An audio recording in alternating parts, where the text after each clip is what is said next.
Shalom and good day all. This is Healing29 back again for another DC review, and this time we are covering night terrors, where in Australia our terrorists are our government officials and every criminal that works in government, including every section, but this is not about that.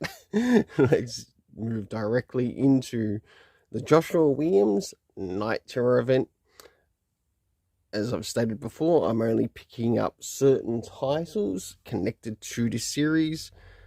I am looking forward to getting the next Detective Comics one, along with the Action Comics one, which will probably be covered next, along with the next main issue of the Night Terrors, and of course, Night's End. So I'll get things organized for the first one of these that I'll be covering the review for. So with this one, we move into Night Terrors issue 2 for the Superman. And jumping in the first things first, does this Superman one cover something that is happening inside of the story? In essence, it does, to which I give a 7 out of 10.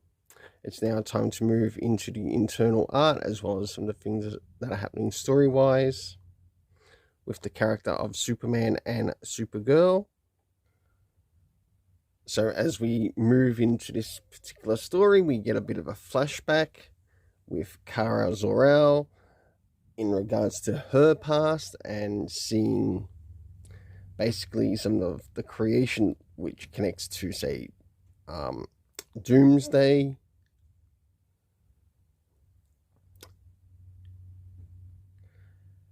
As we jump a little bit towards the middle, we get to see some things happening in regards to the nightmare connected to Lois, where she's got plenty of blank pages. And also we get to see some things happening in the area of Metropolis. And last but not least, we have Superman working alongside Aquaman, as they also take on a bit of a new villain that's made their presence in Night Terrors. And of course we have Supergirl as well as Aquaman doing their part in this story too. So for the internal art, I give it a 7 out of 10. Now it's time to move in relation to the area of the story. Do we get anything in the indication wise to indicate what time that this is taking place? Not really. Like, are they having these nightmares whilst they're asleep in the morning, or is it at night or the afternoon? It would be nice to have that a little bit more cleared up within the story. Moving to the next thing, we have the locations, which we have the Zan in Krypton, which makes an appearance. We also get to see somewhat New South Wales make an appearance with the Sydney Opera House.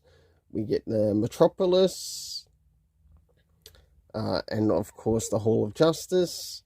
The cast of characters, we have Jor-El mentioned by name, we have Kara, Superman, and last but not least Aquaman. We can't forget Lois as well.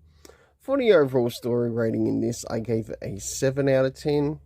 Now it's time to move into the Jeremy Adams Green Lantern, which is one that is from last week, but being brought over into this week, just to be done alongside with the Superman one.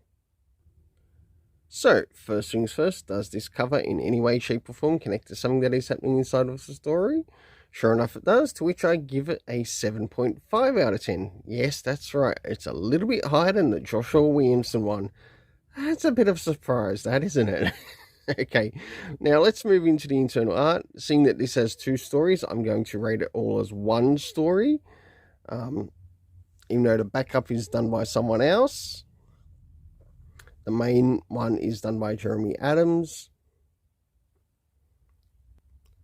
So as we jump into the beginning of the story, we have Hal Jordan going up against Insomnia, who we now has sort of like tried to creep into his mind with his nightmares and things that he's anxious about. We, of course, get to see him take on the many, I guess, shape-shifting appearances to which Insomnia is trying to use at him. And last but not least, towards the end of the story, as we finally move into the backup story, we get to see some things in regards to Sinestro. And of course, with one thing that Insomnia is doing, he sort of uses his, I believe, his daughter as well, knowing that his daughter is also working with the Green Lanterns. And last but not least, towards the end. So for the internal art, I gave it a 7.5 out of 10. Now it's time to move in relation to the story.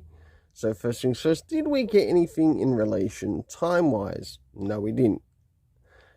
Did we get anything location-wise as to where this is taking place? Not at all. But the only key things that we did sort of get were Hal Jordan, Insomnia, and of course Sinestro, and what he was dealing with. And for the overall story rating, I'm going to give it a 7.5 out of 10, as I actually quite enjoyed the story. Until then, let's keep it colourful and have yourself an awesome day.